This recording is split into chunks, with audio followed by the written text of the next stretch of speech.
Chicken na loja. Wow. Chicken na loja. I like it. Muna kayo. Ay. Kamay. Sinabi. Nagbibidyo ko eh. Oo naman, hindi video nga naman si daddy. Edit mo na lang. Palitan mo kasi. Ba't tumayo ka naman? May ka tumayo. Upo ka. Wala, ang labo naman ang video mo. Ulit. Ay, saglit lang naman yun. Takam na.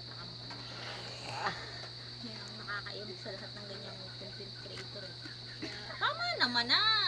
Dudumi na ang ano dahil lang sa video mo eh. Inang yan.